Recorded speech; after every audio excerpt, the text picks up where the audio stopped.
Let me get my money out of the way. Oh! So this is my L494 tank. I don't know if you're familiar with plecos at all, but a little bit. That's kind of what I focus on here. I did goldfish for like 30 years, and now I'm Oh. branching out a little Okay. more and having fun with tropical. So Okay. Yeah, I do mainly plecos here, but when the tanks are out here, I like to look at my tanks too. And most guys that are really hardcore about plecos, all you see are caves and rocks and driftwood. You don't see any fish, you don't see any plants, you don't see anything. So I like to look at my tanks and enjoy them too. So I try to. I love cherry barbs too.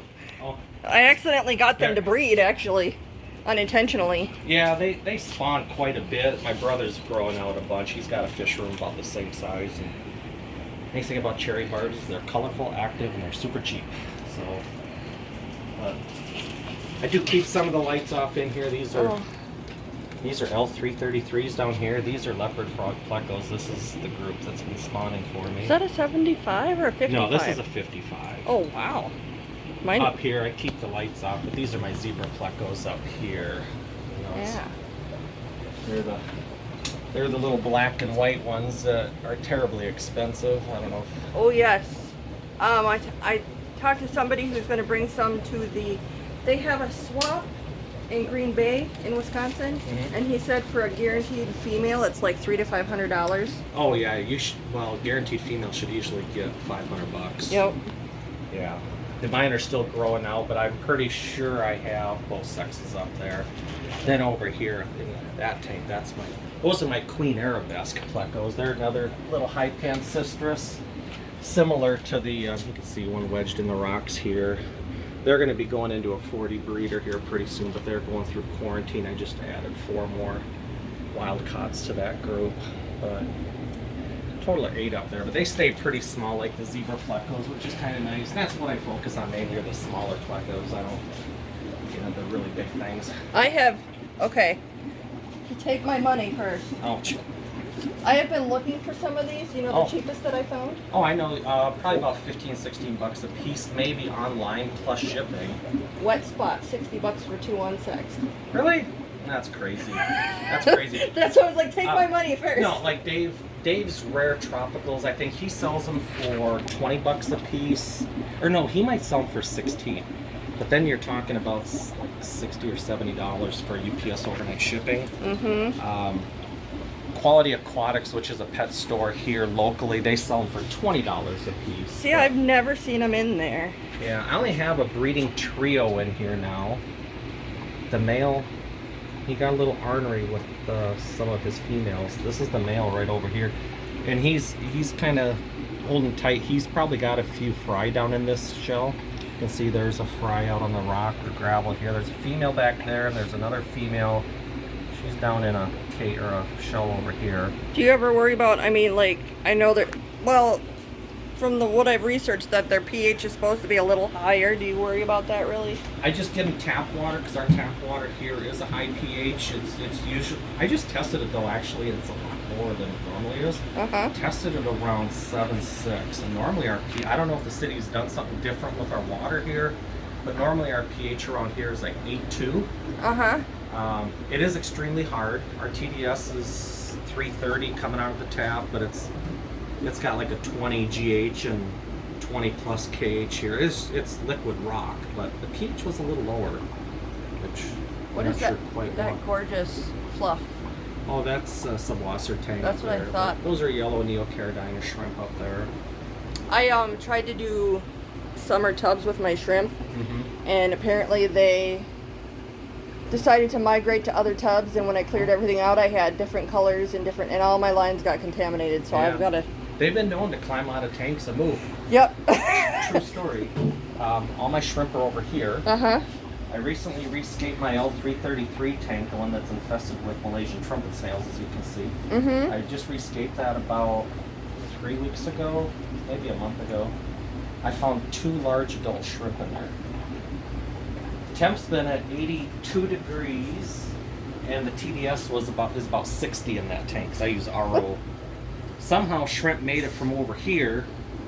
I've never had shrimp in that tank or any in those plants, and they were never in a shrimp tank, so I don't know, maybe I double dipped a net one time. I just can't remember, but I found 2 large shrimp in that tank. So- Me, I went to go completely empty my 250 and bleach it because I had such a snail problem. And all of a sudden I seen something happen at the surface and I found 2 giant blue velvets. I mean, they were like Oh, a really? full inch long. And I had no idea how they got Yeah, across it's the room strange either. stuff.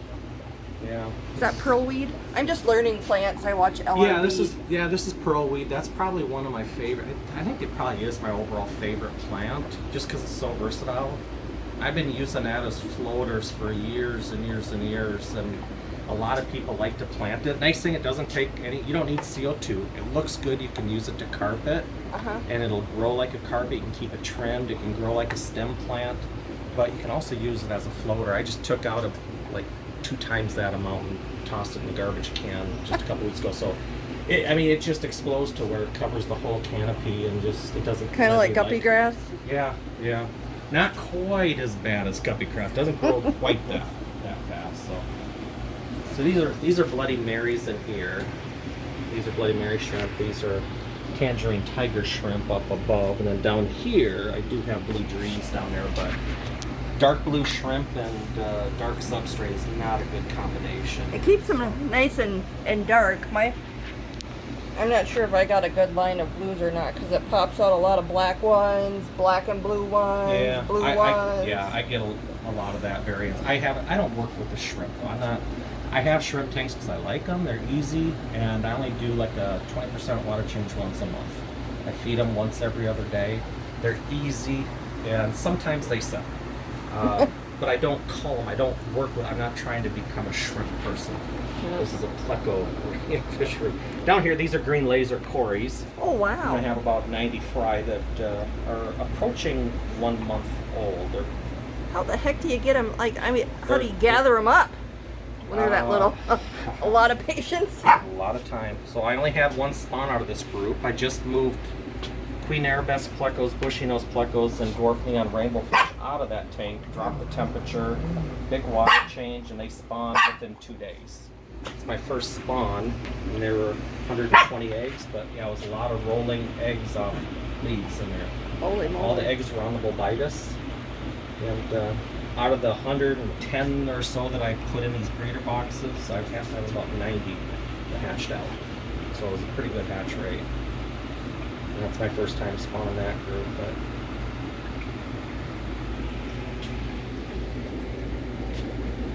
Oh, I see. I did. Is that a little fry? Yep. Yeah, there's Still probably there's like 15 or 16 fry in there.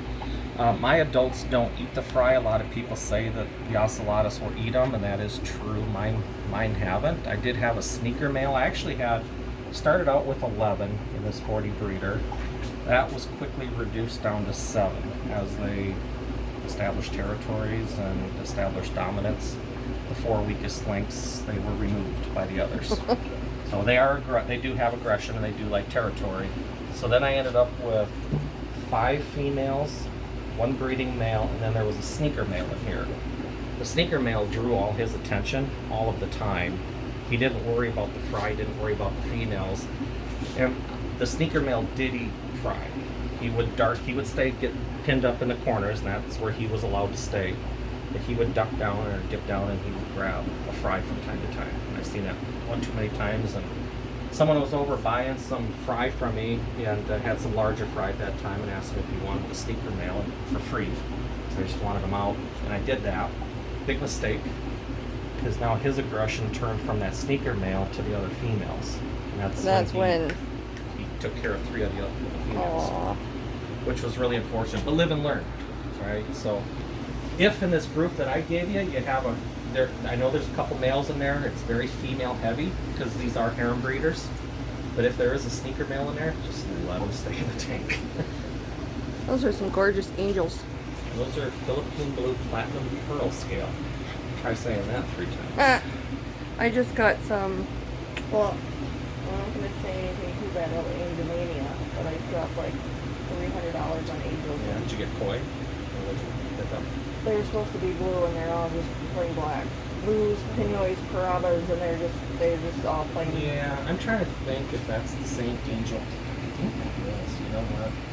I've read a lot of negative posts about them on Facebook about people not getting the right fish, getting the wrong size, not even getting the fish. And the guy that runs it is kind of will joke and